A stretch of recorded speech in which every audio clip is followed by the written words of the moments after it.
Welcome to the Real News Network. I'm Paul Jay in Baltimore. The presidential debate that took place on Monday night with President Obama and candidate Romney, Governor Romney, focused in its final section about U.S.-China relations. Now joining us to give us his take on this portion of the debate is Min-Chi Lee. He's an associate professor at the University of Utah, specializing in political economy, world systems, and the Chinese economy. He was a political prisoner in China from 1990 to 92, and is the author of the book After Neoliberalism: Empire, Social Democracy, or Socialism. Thanks for joining us, Min-Chi. Thank you, Paul. So what do you make of this competition to see which candidate is going to get tougher on China? Well, basically, since the early 2000s, we have this kind of division of labor in the global capitalist system. So while the U.S. is going to specialize in the making of financial profits, the Chinese capitalism is specializing in exploitation of China's cheap labor force. Of course, right now, this division of labor is running into contradictions because of the breakout of the global financial crisis. And so I don't think either of the two candidates really have a solution to this, but both of them pretend that they are quite angry about China. But I don't think they are going to do anything really serious about that. So what do you think of Romney's plan? He says he's going to, on day one of his presidency, he's going to declare China a currency manipulator. And he said in the other debate, if necessary, put tariffs on Chinese products coming into the United States if they don't deal with their currency issue. What do you make of that? Well, Romney might do that or not, depending on whether he is going to be in the presidential office. But I don't think it's going to seriously affect the U.S.-China economic relationship. Of course, in terms of currency manipulator, we know that the U.S. Federal Reserve has been doing this quantitative easing, first round, second round, and third round. And that might be the greatest currency manipulator in the current global economy. Yeah, in terms of trying to lower the value of the U.S. dollar in relationship to other currencies and overtly to promote American exports. And what about President Obama? He's also talking about going after that China doesn't follow the rules. China has to be on the same playing field. What do you make of that?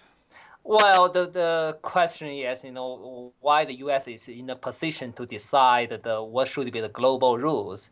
And I do want to mention one thing, that is 4 years ago when Obama is becoming the president, he made a famous announcement. This is going to be the day when the global sea level stops rising, and referring to his commitment to climate change. But now in the current election, it seems this climate change issue has all disappeared.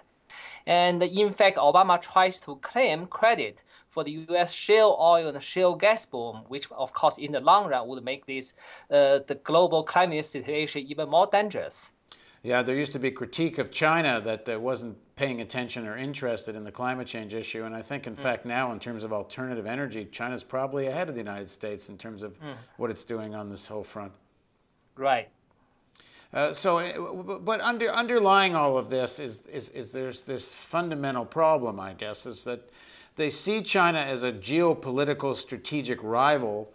China becoming this major economic power, surpassing, I think, now Japan in terms of the size of its economy, is a real powerhouse in Asia. On the other hand, the American economy is completely entwined with the Chinese economy, and all these jobs that have shipped off didn't magically show up in China. It's because American companies went to China and set up shop. Well, I mean, one of the underlying issues about this election is that, or about this debate, is that the U.S. has been losing its position of hegemonic power. And as a result, the U.S. has got less and less control over the global geopolitics, and most importantly, the growing instability in the Middle East area. So in that respect, I don't see that China is going to be an immediate threat to the U.S. position right now, but potentially in the future, if we also have growing contradiction within China, if the Chinese capitalism also become unstable, that could be a tougher challenge for the U.S. capitalism. Now, President Obama has done he referred to it in debate Monday night, and he's talked about it before, this pivot towards Asia and this growing alliance with India, which is rather overtly about China. Right. On this geopolitical strategic level, the United States is very much looking at some sort of encirclement of China and putting a lot of effort into it. And in fact, President Obama is virtually bragging about it. I don't think U.S. is going to enter into a military conflict with China very soon. But from the U.S. point of view, it may do no harm to remind China that U.S. is still controlling China's oil supply lifeline.